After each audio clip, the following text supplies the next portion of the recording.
Mineşşeytanirracim. Bismillahirrahmanirrahim. Bütün dünyadaki Şərq Türkistanlıq qarindaşlar, hürmetlik her qaysı təşkilatlarımızdaki rəhbərləri və əzaları. Aldı bilan həmminlarga Yaponiyanın paytaxtı Tokyodan otluq salamını yollamakçı. Muşu aldığımızda, yani 2018 yılı 11 ayının 12 günü bizning aziz vatanimiz Şərq Türkistan tarixida ikki qatim mustaqillik e'lon qilib Cumhuriyetimizni qurgan muqaddas xotir kuni. Mushu xotir kunni, mushu ulug' kunni xotirlab qarindishimiz Salih Xudoyor bütün dünyadaki Şərq Türkistanlıq qarindaşlarga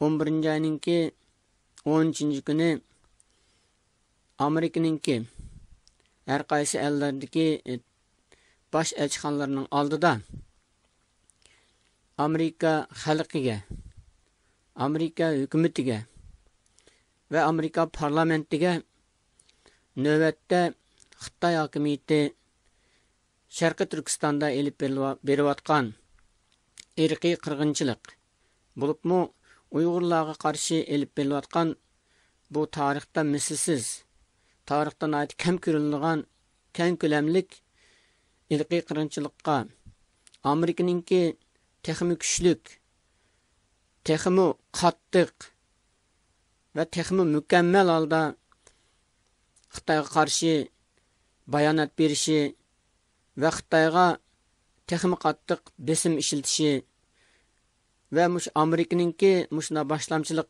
qilishi orqali butun dunyoda Xitoyningki hozir vatanimizda elib berayotgan bu irqiy qirg'inchilikni to'xtatish, milyonlarcha Uyg'urlarni ve boshqa millatlarni qamab qo'ygan lagerlarni eng qisqa vaqt ichida taqitish to'g'riliq talab qilishimizni, namoyish qilib talab qilishimizni bu qarindishimiz o'ttirib qo'ygan. 11 ayning 10 kunigacha nəhayət qisqa vaqt qoldi. Biz Şərq Türkistan Mustaqillik Hareketi təşkilatı bo'lish salohiyatimiz bilan təşkilatımızga a'zo dunyoning har qaysi joylaridagi barliq tashkilotlarni bu qatimqi Amerika elchixonasi oldiga elib berilmoqchi bo'lgan Amerikaga talab sunish ve Amerikaga iltimos sunish mushu namoyishimizga yaxshi tayyorlik qilib mukammal holda bu namoyishga qatnashishni ve bu namoyishni o'rinlashtirishni talab qilamiz. Şunun bilan bir vaqtda bütün dünyadaki Şərq Türkistanlıq qarindaşlarımızı mush qatimqi namoyishga imkoniyatning berishicha qatnashib, mush namoyishda o'zininki vatan bo'layotgan bu milliy qirg'inchilik, bu milliy tozalashga qarshi ekanligini, Amerikadan mush milliy qirg'inchilikqa qarshi turish jihatda texmi aktiv, texmi qattiq bir pozitsiya tutib, Xitoyga texmi ig'ir besim selib, Xitoyningki Uyg'urlarni mush yer shaharida butunlay qirib tugutish, mush ilmikininki amalga oshmasligi jihatda Amerika o'zininki butun dunyoga rahbarlik qilgan mushnaq bir rolni joriy qildirishni talab qilishga hammamizninki o'rtaq qatnashishni talab qilamiz. Çünkü hozir vaziyat nihoyat ig'ir. Vatanimizda Xitoyningki millatimiz ustidan elib berayotgan bu qirg'inchiligi 2 yildak davomlashyapti. Her kuni son sanoqsiz qarindoshlarimiz jinidan ayrilyapti. Son sanoqsiz qarindoshlarimizninki ishki a'zolari Xitoy tarafidan tirik holatda elib olinib boshqa millatlarga ko'chirilyapti. Bizning ota-onamiz, bizning urug' tuqqanlarimiz, bizning aka-singillarimiz va boshqa bizning qarindoshlarimiz hammasi hozir o'zlarininki nihoyatda xatarlik asli qolganligini biz hammamiz bilib turyapmiz va buningga qo'limizdan kelishicha tirishchanlik qilyapmiz. Hozir qadar butun dunyo mush masalaga nihoyatda jiddiy qarashga o'tilib ketdi va nurg'un ishlar elib berilyapti. Mush qitimqi Janvada ochilgan Xitoy ustidan va boshqa bizning qarindoshlarimiz hammasi hozir o'zlarininki nihoyatda xatarlik asli qolganligini biz hammamiz bilib turyapmiz va buningga qo'limizdan kelishicha tirishchanlik qilyapmiz. Hozir qadar butun dunyo mush masalaga nihoyatda jiddiy qarashga o'tilib ketdi va nurg'un ishlar elib berilyapti.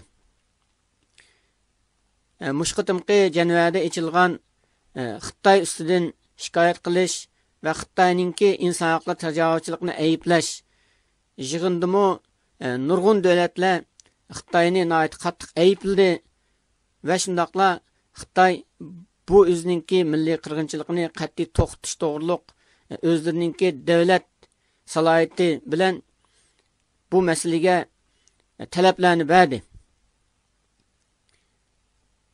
Bu qatam bizningki Amerika elchixonalari oldida ilib bormoqchi bo'lgan bu harakatimiz hargizmi Amerikaga qarshi bir harakat emas. Bu biz Uyg'urlarningki, biz Sharq Turkistonliklarningki Amerika xalqiga, Amerika hukumatiga va Amerika parlamentiga bo'lgan chin ko'nglimizdan chiqqan bir talabimiz, arzuyimiz.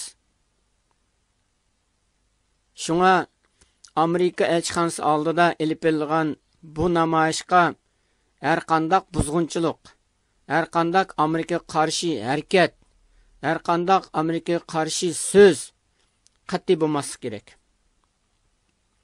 Chunki biz Amerikadan haqni talab qilyapmiz, Amerikadan yordam talab qilyapmiz va Amerikadan Xitoyga bo'lgan texnik kuchlik bir besimni talab qilyapmiz. Bizning maqsadimiz mana shu. Mushundaq bir muqaddas maqsad bo'lgandan keyin Amerikaga qarshi har qanday so'z va harakat bizningki bu qatimqi harakatlarimizda qat'iy man'iy qilindi. Biz diqqat qilishimiz kerakki, Xitoyningki chet eldagi jasus organlari, Xitoyning aramizga kirgizayotgan jasuslari va qo'lchimoqlari cho'qim bu harakatga kuchining berishicha buzg'unchilik qiladi. Shunga biz har qaysi joylarda bu namoyishni o'rlashtirgan vaqtimizda mushundaq bir ehtimollikni nazarda tutib, har qaysi tashkilotlar, bo'libmi mushu namoyishga mas'ul bo'lgan tashkilotlar namoyishning tartibini yaxshi o'rlashtirish kerak. Nihoyatda kuchlik holda har qanday buzg'unchilikningki oldini olishga hushyorlik bilan tayyorlikni puxta qilish kerak.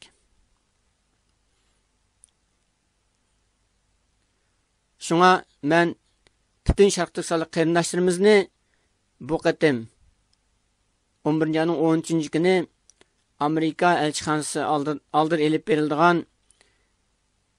namoyishga nihoyat aktiv qatnashib, bu namoyishninki maqsadini atrofliq cho'nqur tushunib, mushu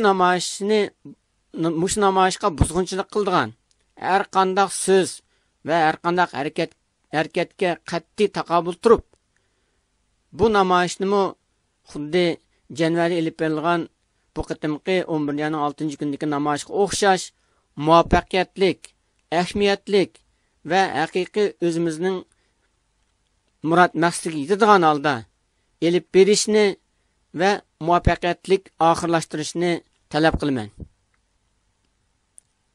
Assalomu alaykum va rahmatulloh va barakatuhu. Hammanglarga yana bir qatim Yaponiyaning poytaxti Tokiodan o'tliq salom. Anlıqlarga va ko'rguninglarga chin ko'nglimdan rahmat aytaman. Xo'sh yamsan.